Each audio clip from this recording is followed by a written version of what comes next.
Hello, welcome to this video today. My name is Tara Jensen with Joy in the Mountains, and I will be your mentor and energy coach for this video. I'm so happy to be here to teach you more about stress reduction and triggers that often can occur with anxiety. Now, many people who deal with anxiety have specific triggers that can elevate their anxiety even to a full-on panic attack. And stress, of course, is one of those triggers. So reducing stress in your life really might seem hard because you're like, well, this is just a reality. This is what I deal with on a daily basis. But what it really boils down to is self-care. So I want to share with you 3 simple things that you can do to reduce your stress level. And again, a lot of them have to do with self-care. So number 1, the first thing that you can do is to take a bath and to add some Epsom salts. Epsom salts are a great way to reduce stress in your body, but it also helps to pull out toxins. So you're becoming less toxic. It's just helping to reduce that thing. Also, to your bath water, you can add essential oils. Those are also a great way of calming the body and helping you to just really get to a peaceful state. So some of my favorite oils to add to bath water are wild orange. There's a blend of doTERRA that's called Balance that is really great. And then also, of course, lavender is one of the most calming essential oils that you can use. Okay, so that's my first tip in reducing stress is take a bath. Just enjoy that with some Epsom salts. The second thing is, believe it or not, for stress reduction is time management.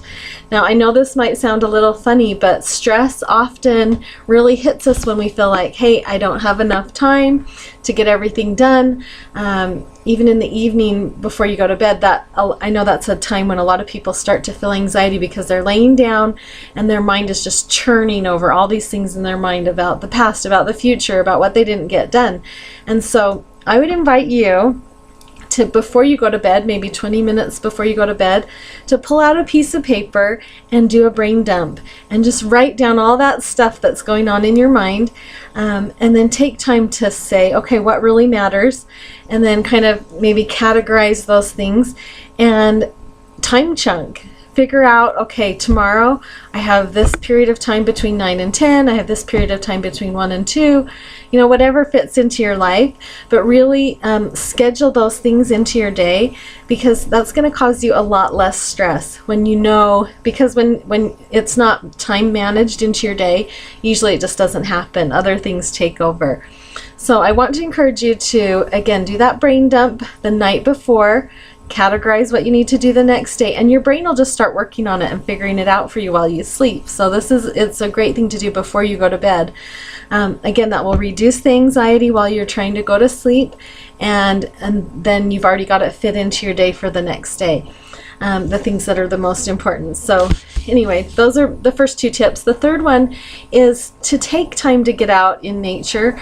If you work a full-time job, maybe on your lunch break, take your sandwich with you and walk around the building a few times. But getting out in nature is a great way to kind of work off the stress or the anxiety or those feelings of panic that may have boiled up. Now, when I do a walk in nature, I don't just do the walk. I also add gratitude to my walk.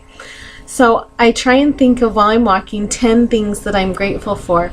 Again, this causes a shift in your brain from what you're worrying and thinking about to things that you're grateful for. And it really just helps to move those neural pathways in your brain and to help you get out of that state of anxiety by focusing on what you're grateful for. So take a 10-minute walk. Each minute, think of one thing that you're grateful for, and just watch how your stress level and your anxiety just really slows down and stops that stress. So again, nature's a very healing place. The trees, the ground, the dirt, working in the yard, all of those things are very grounding and stress reducing. Okay, so those are my 3 tips for helping to reduce stress. Now, the next thing I wanted to talk a little bit about is triggers. So triggers are different for everyone. They really are. For my daughter, one of her triggers into a panic attack several times was at school. She had a particular teacher that was very demanding, and if he ever kind of got upset at the class, she would take it personally and feel like I didn't do good enough. I'm not getting everything done I need to, and it would just lead her into a panic attack. So that was a trigger for her, was that class. And so something that we did to work on that is we talked to the teacher. We told her some of the things that she dealt with. We said, you know, give her some time and space if she feels like she needs to leave class to go have a breather and to de-stress. And so he was great to work with us on that. So that was something that we knew what the trigger was, and we found a great way to work with making sure that that didn't, you know, put her into a full-blown panic attack. So what I would like you to do is to get out a piece of paper and write the question on the top. What are my triggers for anxiety? And as you put pencil to paper, just ask your subconscious mind to tell you what those things are.